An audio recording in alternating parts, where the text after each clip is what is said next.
అఘోర మాత్రిక జ్యోతిష్య పీఠం గురూజీ మార్తాండ వర్మ స్త్రీ పురుష వశీకరణ స్పెషలిస్ట్ అష్టదిగ్బంధన మంత్రం ద్వారా 100% గ్యారంటీ పరిష్కారం. భార్యాభర్తల సమస్యలు, ప్రేమ పెళ్లి సమస్యలు, లైంగిక సమస్యలు ఇంకా ఎటువంటి సమస్యలకైనా 21 రోజుల్లో శాశ్వత పరిష్కారం చూపబడును. ఎటువంటి సమస్య ఉన్నా ఫోన్ ద్వారా పరిష్కారం చూపబడును. వివరాలకు మా ఫోన్ నెంబర్ 8008126509. ప్రపంచంలో మానవత్వం నశించింది. అమ్మా నాన్నంటే ప్రేమ లేదు, కనీసం గౌరవం కూడా లేదు. ఈ రెండూ లేని నీచలకు మానవత్వం అసలే ఉండదు. ఆంధ్రప్రదేశ్లోని మదనపల్లిలో జరిగిన ఘటన యావత్ మానవాళికే కళంకం అని చెప్పొచ్చు. ఎవరైనా కంటే కూతురునే కనాలంటారు.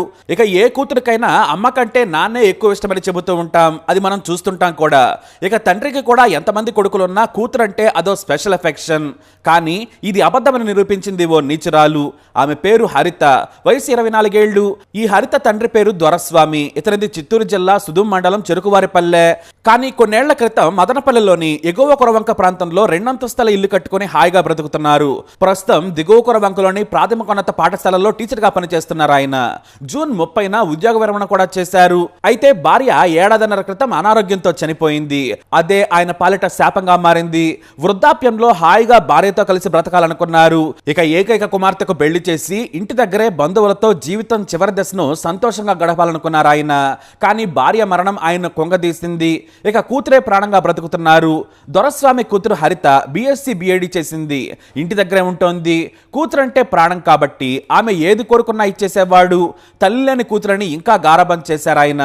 ఇక కూతురు తనకు పైన స్పెషల్ గది కావాలంటే మొదటి అంతస్తు మొత్తం ఆమెకే కేటాయించేశాడు. తాను కింద ఉంటూ కాలం గడుపుతూ ఉన్నారు ఆయన. స్కూల్ నుంచి రాగానే కూతురికి వంట చేసి పెట్టి తాను కూడా తినేవారు. మళ్ళీ ఉదయం ఇల్లు శుభ్రం చేసుకొని వంట చేసుకొని స్కూల్కి వెళ్ళిపోయేవారు ఆయన. ఇక కూతురు మొత్తానికి ఇంటి దగ్గరే ఉండేది. తండ్రి కింద ఉండడంతో అతన్ని ఏమార్చి ఏకంగా లవర్ని ఇంటికి పిలిపించుకునేది హరిత. పై భాగంలోని ఇంట్లో ఎంజాయ్ చేస్తూ ఉండేది. అయితే ఈ విషయాన్ని తండ్రి గమనించి గుర్తించాడు. కూతురుతో రహస్యంగా వచ్చి ఉంటున్న ఆమె ప్రియుడిని రెడ్ హ్యాండెడ్ గా పట్టుకుని 1 టౌన్ పోలీస్ స్టేషన్ లో అప్పగించాడు. దీంతో పోలీసులు అతన్ని మందలించి వదిలేశారు. కానీ ఇక్కడే మరో ట్విస్ట్. ఆ కూతురు ఒక్కడ కాదు, 2 లవర్స్ తో విచ్చలవిడిగా ఎంజాయ్ చేస్తున్న విషయం తెలుసుకుని పాపం దొరస్వామి మానసికంగా కుంగిపోయాడు. చుట్టుపక్కల వారు కూడా ఒకరు కాకపోతే మరొకరు వచ్చి వెళుతున్నారనే విషయాన్ని దొరస్వామికి చెప్పారు. స్కూల్ టీచర్ గా హుందాగా బ్రతుకుతున్న దొరస్వామి పరువును బజార్లో వేసింది హరిత. అయితే కూతురు గొడవ చేసిందో లేదంటే మరోటా కానీ ఈ మధ్య 80 లక్షల విలువ చేసే ఇంటిని కూతురు హరిత పేరు మీద రిజిస్ట్రేషన్ చేయించాడు. ఇక కూతురు దారి తప్పిందని ఓ మంచి సంబంధం చూసి తొందరగా పెళ్లి చేయాలని భావించాడు దొరస్వామి. వెంటనే బంధువులందరికీ మంచి సంబంధం ఉంటే చెప్పాలని కోరారు ఆయన. కొంతమంది బంధువులు హరిత కోసం సంబంధాలు తీసుకొచ్చారు. వాటినే కూతురికి చెప్పి పెళ్లి చేసుకోవాలని కోరారు. కానీ హరిత మాత్రం నాకు పెళ్లిష్టం లేదని, ఇప్పుడు నేను చేసుకోనని చెప్పేది. ఈ విషయంపై చాలా రోజులుగా గొడవలు జరుగుతూ ఉన్నాయి. తాను ప్రాణంగా పెంచుకున్న కూతురు ఇలా పిచ్చిగా ప్రవర్తిస్తూ ఉండడంతో సన్నిహితులతో చెప్పుకుని బాధపడేవారు దొరస్వామి. కానీ పెళ్లి తర్వాత అంతా సర్దుకుంటుందిలే అని చెప్పేవారు. కానీ కూతురు మాత్రం తాను తెచ్చిన సంబంధాలు వద్దని చెబుతూ ఉండేది. ఇలా గొడవలు జరుగుతూ ఉండేవి.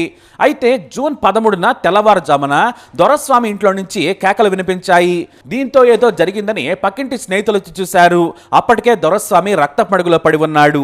ఏమాత్రం ఆలస్యం చేయకుండా పోలీసులకు సమాచారం ఇచ్చారు. అయితే అప్పటికే దొరస్వామి చనిపోయినట్లు స్థానికులు గుర్తించారు. తలపై తీవ్ర గాయమైంది. చపాతీ కర్ర, ఇనపరాడ్డు పక్కనే ఉన్నాయి. దీంతో పోలీసులు ఘటనా స్థలానికి చేరుకున్నారు. DSP ప్రసాద్ రెడ్డి, CI వల్లి బస్సులు చేరుకుని క్రైమ్ సీన్ చూశారు. ఇక దొరస్వామి చనిపోయినప్పుడు ఇంట్లో కేవలం హరిత మాత్రమే ఉంది. దీంతో ఆమెకు తెలుసని పోలీసులు భావించారు. ఏం జరిగిందని పోలీసులు అడిగారు. తన తండ్రి జారి కింద పడ్డాడు, తలకు తీవ్ర గాయం కావడంతో చనిపోయాడని చెప్పింది. కానీ పోలీసులు ఆమె మాటను నమ్మలేదు. హత్యాస్థలంలో ఉన్న చపాతీ కర్ర, ఇనుపరాడును కూడా పోలీసులు స్వాధీనం చేసుకున్నారు. హరితను అదుపులోకి తీసుకున్న తర్వాత పోలీసులు ఆమెను గట్టిగా నిలదీయడంతో మళ్ళీ ఇక్కడ మాట మార్చేసింది. ఎవరో ఇంట్లోకి వచ్చి చంపేసి వెళ్లిపోయారని చెప్పింది. ఆ తర్వాత తన తండ్రి లైంగిక వేధింపులకు గురి చేయడంతో తానే హత్య చేశానని చెప్పింది. కానీ ఆమె మాటలను పోలీసులు నమ్మలేదు. ఎందుకంటే అప్పటికే 3 సార్లు మాట మార్చింది. పైగా కూతురంటే దొరస్వామికి ప్రాణమని ఆ చుట్టుపక్కల వారంతా కూడా పోలీసులకు చెప్పారు. లవర్తో కలిసి ఆమెనే హత్య చేసి ఉండొచ్చని కూడా పోలీసులకు చెప్పారు స్థానికులు. దీంతో హరితను తమదైన శైలిలో అడగడంతో పాటు నిజం చెప్పమని భయపెట్టడంతో తానే చంపాను అని చెప్పేసింది. అయితే ఇక్కడ తాను హత్య చేసిందన్నా కూడా పోలీసులు నమ్మలేదు. వారికి క్రైమ్ సీన్ బట్టి చూస్తే ఒక్కతే హత్య చేసినట్లు మాత్రం అనిపించలేదు. కానీ చుట్టుపక్కల వారి వివరాల ప్రకారం ఇద్దరు లవర్స్ తో 2 డ్యూటీలు చేస్తూ వెచ్చలవిడిగా ప్రవర్తిస్తుందని స్థానికులు చెప్పారు. ఓ రోజు ఒక పీరియడ్, మరొక రోజు ఇంకో యువకుడితో ఎంజాయ్ చేస్తుండగా చూసి స్థానిక స్నేహితులు దొరస్వామికి చెప్పారు. దీంతో ఆమెకు ఎలాగైనా పెళ్లి చేసి దారిలో పెట్టాలని నిర్ణయించుకున్నాడు తండ్రి. కానీ పెళ్లి చేసుకుంటే తనకు ఎంటర్టైన్మెంట్ పోతుందని వద్దని చెప్పేది. తాను పెళ్లి చేసుకోనని తెగేసి చెప్పి తండ్రితో గొడవ పెట్టుకుంది. ఈ క్రమంలోనే తండ్రిని చంపింది నీచురాలు. అయితే తనను ప్రాణంగా చూసుకుంటున్న తండ్రిని చంపేందుకు అతను సంపాదించిన డబ్బులో నుంచే 10 లక్షల సుపారీ ఇచ్చిందని సమాచారం. కానీ ఆ ఇద్దరు లవర్స్ లో హంతకుడు ఎవరన్నది పోలీసులే తెలిసే పనిలో పడ్డారు. కానీ 25 ఏళ్లు కూడా లేని జగత్ కిలాడీలా హరిత గంటకో మాట మారుస్తోంది. ఇక మృతుడి బావ ఫిర్యాదు మేరకు పోలీసులు విచారణ చేస్తూ ఉన్నారు. తన బాయ్ ఫ్రెండ్ సాయంతో హత్య చేసి ఉంటుందని తెలుస్తోంది. హరిత ఇద్దరు లవర్స్ లో ఒకడు దైవ దర్శనంలో ఉన్నాడట. సరిగ్గా దొరస్వామి హత్యకు గురైన సమయంలో తిరుపతిలో దేవుడి దర్శనం కోసం క్యూలైన్ లో ఉన్నాడని పోలీసులు గుర్తించారు. ఆ వెంకటేశ్వర స్వామి అతడిని రక్షించాడు. ఇక మరొక లవర్ పరారీలో ఉన్నాడట. ఇద్దరిలో మరి హత్య చేసింది ఎవరు అనేది తేలిపోయింది. లేదంటే 10 లక్షలను వేరే వారికి ఇచ్చి చంపించిందా, హరిత లవరే వచ్చి ఇద్దరు కలిసి చంపారా అనేది విచారణ చేస్తున్నారు. కానీ ఒక్కరితో మాత్రం ఇది అయ్యే పని కాదని కనీసం 2 లేదా 3 కలిసి చంపి ఉంటారని భావిస్తున్నారు. ఆ లవర్ తొక్క తీస్తే మొత్తం తేలుతుందని పోలీసులు భావిస్తున్నారు. అలాగే తిరుపతిలో ఉన్న యువకుడిని కూడా వదలటం లేదు పోలీసులు. ఎందుకంటే అతను ఆ డబ్బు సుపారీగా ఎవరికో ఇచ్చి చేసి ఉండొచ్చు, తెలివిగా ఇప్పుడు క్యూ లైన్ లో ఉండొచ్చు. ఆ దిశగా కూడా విచారణ చేస్తున్నారు పోలీసులు. మరోవైపు చిన్నప్పటి నుంచి కంటికి రెప్పలా ప్రాణంగా హరితను పెంచుకున్నాడు తండ్రి. ఆమె తల్లి ఉన్నప్పుడు కూడా కూతురును బంగారం అని పిలుచుకునేవాడు.